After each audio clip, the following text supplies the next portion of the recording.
Hello and welcome to Access Sportsnet Lakers, driven by your Southern California Honda dealers. I'm Chris McGee, the Hall of Famer, big game James Worthy. We've got Allie Clifton. We got Trudell and Brez working the post game. Can't really sugarcoat it. Embarrassing loss for the Lakers, losing huge leads, not putting a Warriors team away when you had ample opportunities. And you can get away with that some nights, but it's going to come bite you many times in the NBA, and it did tonight, James. Yeah, it bit them tonight. They went against a team that, was absent. Klay Thompson, a young team, a scrappy team. I was very impressed with what Steve Kerr has done with this team. He got them motivated to play. But yeah, the Lakers, when you have a chance to put it away and you don't, and I think what's happened over this span of wins, they've been used to playing a little bit slow and then turning it on, and they've taken care of business. But tonight, it just seemed like they were just flat. It seemed like they just couldn't respond to what Golden State was doing to them, not getting good shot opportunities, not connected defensively like they normally are. And so, yeah, it was a lackluster kind of a performance, particularly in the fourth quarter. What if I would have come to you before the pregame show and said, hey, by the way, Allie, Steph Curry's only going to go 3 for 12. I would have stopped you right there. Steph Curry's going to only go 3 for 12 from 3. The Lakers will lead by 19 in the first quarter, but they're going to lose the game. I think that's what's so crazy? kind of, yeah. And the bench will play great. Yeah, crazy. I think that's probably what's so mind-boggling, because after starting out the way they did and were able to manage that 19-point lead in the first, you would have thought things were going towards the Lakers' way for the night. But I think what you also learn is what we've continued to preach. It's what they know inside that locker room, is that they are the defending champs. And every single night, you are going to get your opponent's best shot.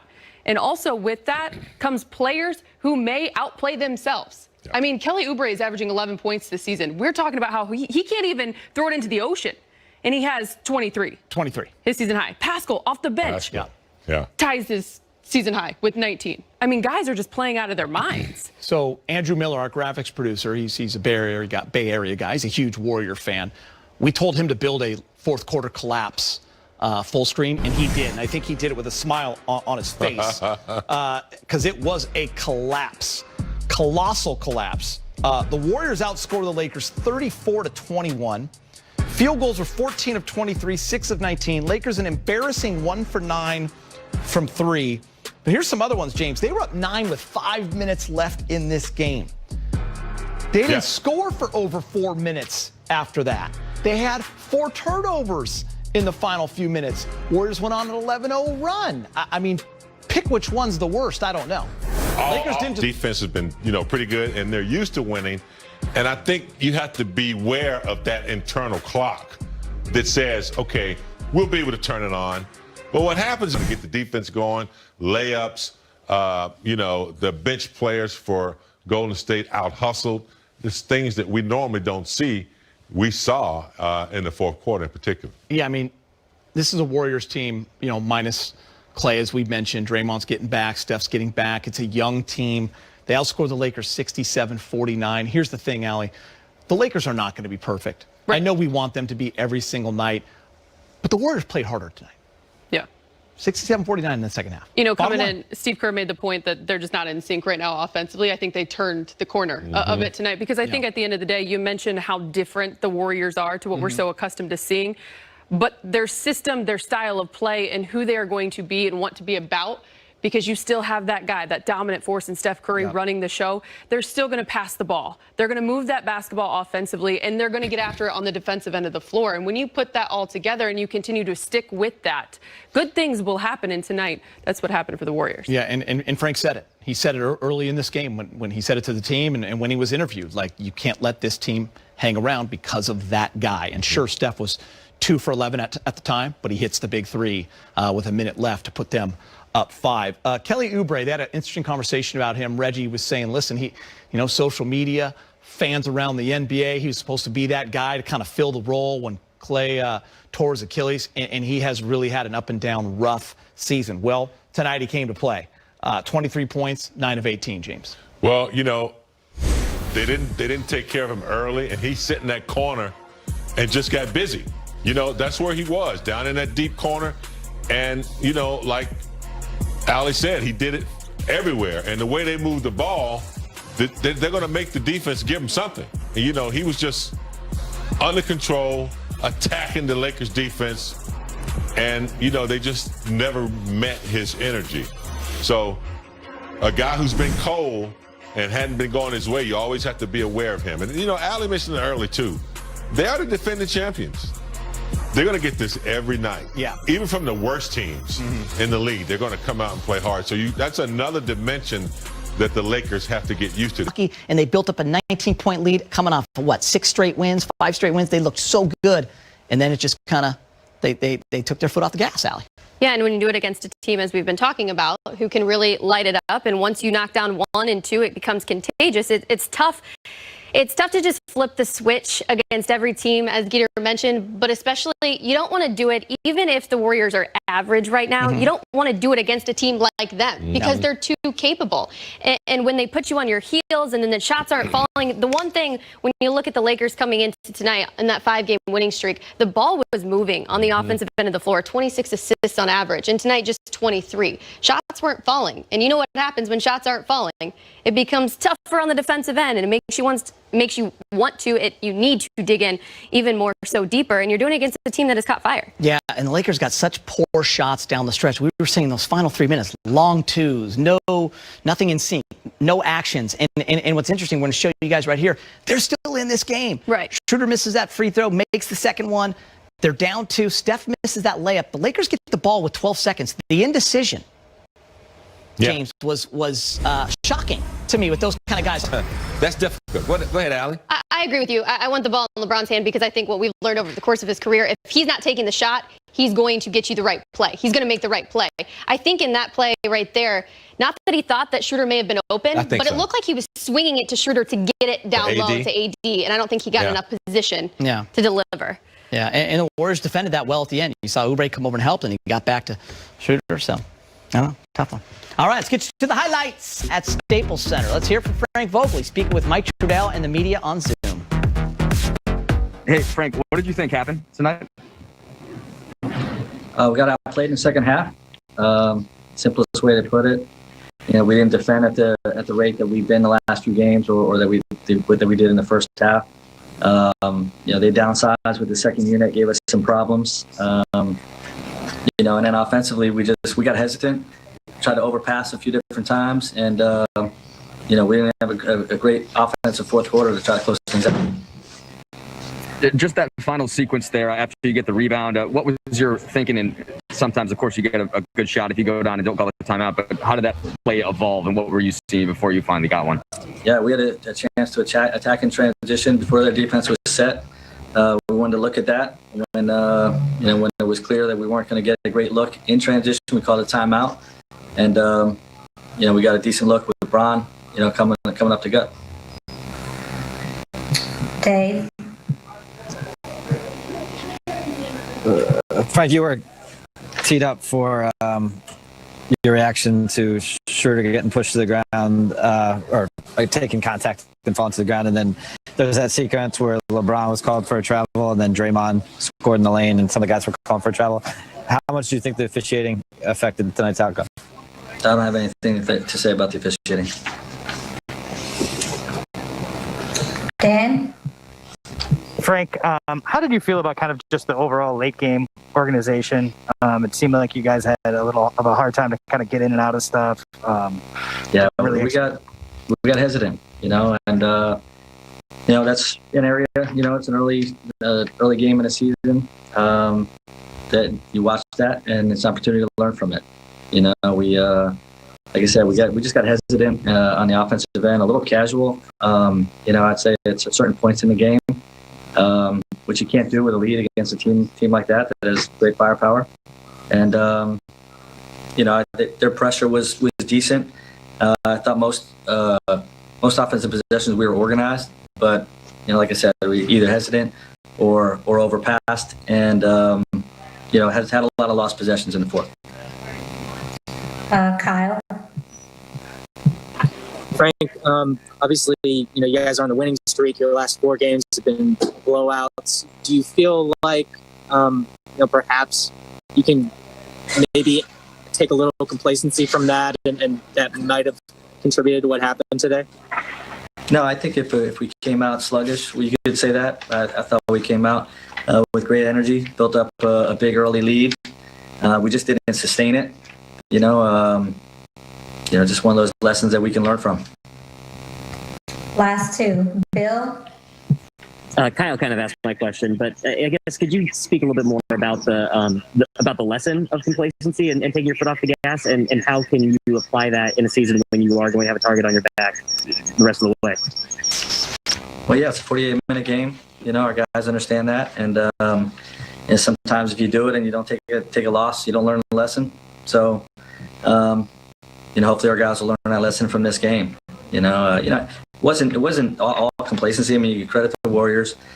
We didn't handle, what we felt were some bad calls. We let it distract our focus some. And, like I said, offensively, look, we've been really passing the ball well and trusting the pass. And there's a few possessions. We had great possessions where the guy didn't take the shot because he was thinking one more. So, those are good problems. And, we'll go to the tape and correct it. Jovan? Hey, Frank, you mentioned that yesterday you guys spent a lot of time going over the intricacies of defending Steph. How did you feel you did in that regard tonight, and maybe breaking it down first half or second half? Yeah, I mean, again, I'll have to look at the tape. He's got the ball the whole game, so there was plenty of good defensive possessions, plenty where we had breakdowns, either sending him to the screen or protecting the rim when we took the ball out of his hands. But overall, we just didn't contain the ball like we're capable of. We turned the ball over too much offensively, which let them get out and transition some, and it just wasn't good enough tonight. Hosting the Bucks in a battle of the Eastern Conference powerhouses. Most think these are the two teams to beat in the East. Giannis back and forth early. Both teams playing well. Brooklyn up 9. Durant puts the moves on Middleton. Under 2 to play, tied at 119. Drew Holiday, Giannis is there for the follow-up. Greek Freak with 34. Harden can't hit the 3, but Durant. Nets up 2. Final chance for Milwaukee. Middleton can't get it to go. Harden and Durant combine for 64 points. Nets win a thriller, 125-123. Lakers will be playing the Bucks on Thursday night. Both these teams are probably the two teams that everyone thinks will be there at the end for the East, trying to get a shot at whoever comes out of the West. What do you like so far with James Harden on the Nets? We haven't seen Kyrie yet.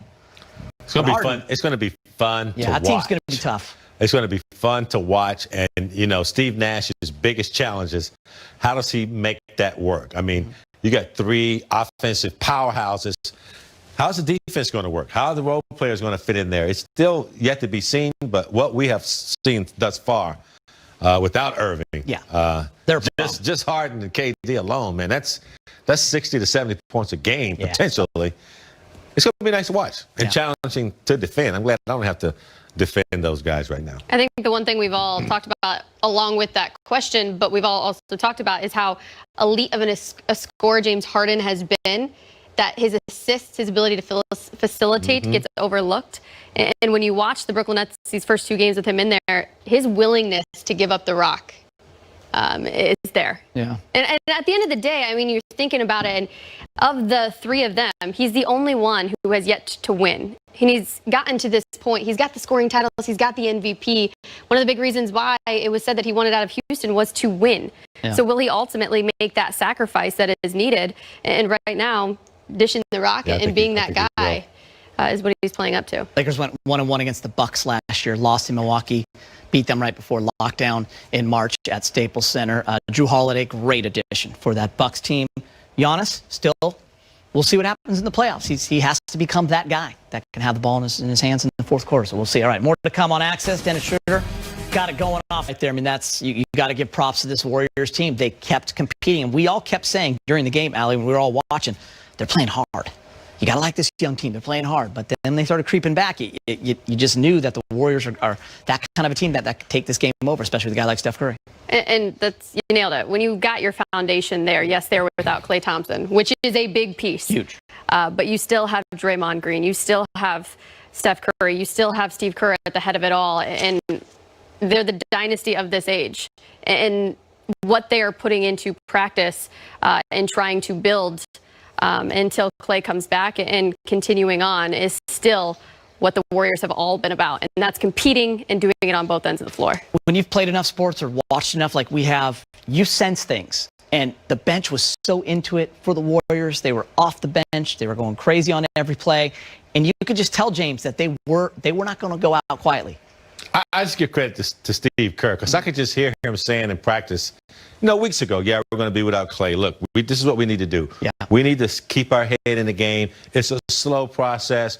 We're going to struggle a little bit. We just keep playing, and that's what they did. I mean, I thought Eric Pascal, I thought he dominated the game and really gave them a lift to let them know that, hey, this is possible. He's going to the cup with authority, physical. I just thought that the Lakers allowed them to hang around. If they had put their foot down when they were up 19, they could have taken care of this. But I think they're used to now. I don't think it's going to be permanent, but I think their recent success, I think sometimes it sets in that you can take care of a team when you need to, especially if they're a little bit undermanned. Not against Steph Curry. He's a champion, and so is that organization. All right, Kyle Kuzma with his second straight double-double, the third in the last 4 games. He's speaking with Brez in the media. Hey, Kyle. You guys were up 17 early in that third quarter. What are some of the reasons that you saw for you guys losing the game tonight? Sense of urgency. I think that's the biggest thing that really happened from a team perspective. Anytime having the lead going up 17, 20, you kind of always, I wouldn't say always, but there's the area where you can, take your foot off the gas, and that's kind of what we did, and stop scoring and stop defending for a second, and they got back in the game. Yeah, you mentioned the defense. You guys came in as the top-rated defense in the entire league, but tonight, especially in that second half, you gave up, I believe it was 67 points, and guys like Eric Pascal kind of kept getting through the defense and scoring on layups. Did you kind of see the same thing too? Yeah, I don't want to, downgrade someone like him because he's a good player in this league, a young player. But Steph hit a couple of shots. Oubre had a few layups.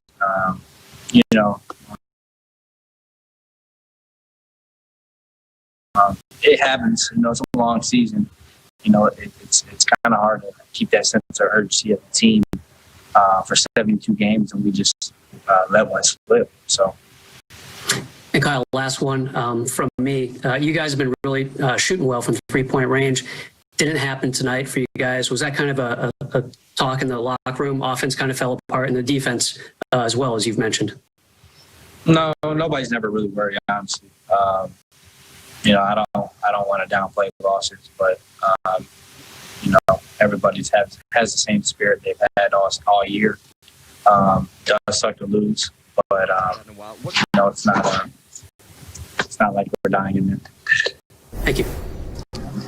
Next up, it's a 7-game road trip for the Lake Show, starting with the Bucks on Thursday. Then on Saturday, they play the Bulls. And then LeBron returns to Cleveland to take on the Cavs on the 25th. Fourth game of the road trip. City of brotherly love, Philadelphia, then Detroit. The final 2 games are not on that schedule. It is Boston and Atlanta. So a lot of tough games. 7 games in 12 days, James. So the Lakers will get tested. And you hate to leave and go out on that road trip with a bad taste in your mouth like tonight. You remember the movie Cool Hand Luke, right? Mm-hmm. Got to get your mind right. Got to get your mind right before you go out on this road trip, because they dropped the bomb against Golden State, and they know they should have won. Kuz said it the best. You take your foot off the gas, you let your guard down, you kind of let your success, you take it for granted. Now they're going to be tested on the road. They've been successful on the road, but teams a little bit experienced. Oklahoma, Houston's going through their thing. Now they're going to Milwaukee. They got some teams. We're going to see where they are. True story. When you and I were watching Cool Hand Luke, Allie was not born yet. Watching what? Thank you. Failure to communicate. 19-5-5 for LeBron. What we have here is failure to communicate. You'll watch it, Alex. Yeah, I threw it to LeBron. You guys can go. Hey, LeBron, we haven't seen you guys get outscored in a fourth quarter like that in a while. What did you see as the breakdowns, and did they have anything to do with the way the game had evolved to that point? I think we had some tough breaks, some tough calls against us in the second half that kind of slowed our pace down. And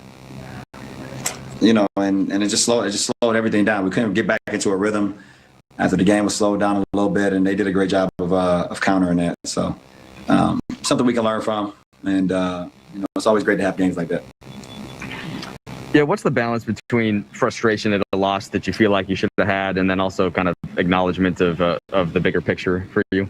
Oh, well, I mean, obviously you're frustrated anytime you lose, especially when you could have played better, and we know we can play much better. So you learn from all of that, and then apply it to the next game. Bill? Hey, LeBron, you had a couple of travels in the fourth quarter, specifically that first one. I think after you just want to talk us through those then. Yeah, I mean, I don't know. I mean, I seen them on replays, and it's a move I've been making pretty much my whole career. And if that's the call that's going to be called travel, then I would like to see it across the whole board. Every game, and consistent like that. I mean, it's so funny because the very next play, Draymond gets into the lane and slides his foot, and it's not called, and the same official who called me for the travel is right there on the play and told me he didn't travel. So that's definitely, something that I got to be more, leery about, but I have not been called for travels like that in my career. Kyle? Hey, LeBron, as a team, I think you guys only had 4 fast break points and on that last possession before the timeout. It looked like you might have a transition opportunity. Do you guys feel like you were attacked enough in transition on offense tonight? I think at times, including myself, we settled for the perimeter shot in transition instead of attacking to the rim. But, we've been pretty good at that all year. And, some games you're going to have, we would love to be in transition more, but you got to get stops, to be in transition. And in the fourth quarter, they did a good job of not allowing us to get too many stops. Dave? Kyle Kuzma said that it's a 72-game season, and maybe it's going to be hard to keep the urgency up. Is there some human nature complacency going on here that could have been part of the recipe tonight? No. Melissa? I'm sorry, Dan? LeBron, you guys probably won't play very many games this season where you and AD combined to score, I think, 36 points or something like that offensively. Why was it so disjointed, do you think, for the two guys offensively tonight? I mean, both of us was just a little bit out of rhythm, I think, we're going to have games like that this year where we're out of rhythm. The best thing about our team is we had guys that picked us up. Dennis was great. Trez, again, coming off the bench was great. Kuz, got high for us a little bit in that third, made some shots for us. So, in times where we both are just a little bit out of rhythm, we have the ability to have our teammates that picked us up and still give us a chance to win, which we had tonight. Last 3, Melissa. Hey, LeBron. We're approaching the 1-year anniversary of Kobe's death, and you obviously have done so much to honor him, including winning a title in his honor. I'm curious, when you think back to the events of that day, how do you process the emotions of it and just sort of the emotions of the year that followed afterwards? Try not to take myself back to that position or that place or that time frame. Obviously, he's looking down on us, along with Gigi, and just proud of what we're trying to do here as an organization. And hopefully we continue to make him proud as well and make her proud to wear the purple and gold every night. So I don't want to live in the past. I definitely don't want to live about that day again. So, it's about always continue to move forward and continue to live on his legacy. Last 2, Mark Medina. Hey, LeBron, in two-part here in lieu of Martin Luther King Day, you had shared in the bubble that you were reading the autobiography of Malcolm X. So I was wondering, is there a book about Martin Luther King or one of his speeches that really resonates with you? And what do you draw from how both Martin Luther King and Malcolm X brought about change on the... I've never read an autobiography of Martin Luther King.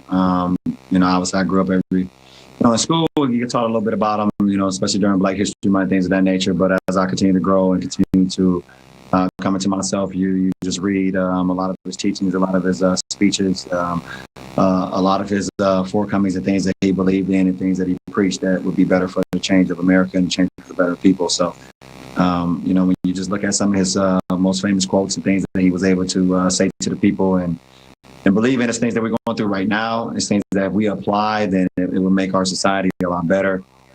He was a man of the people, and he had a lot of power, and that's why he was ultimately gunned down, unfortunately, because of the power that he had for the people. People resonated with him. People believed in him. People wanted to walk with him and talk with him and be with him. You just live on.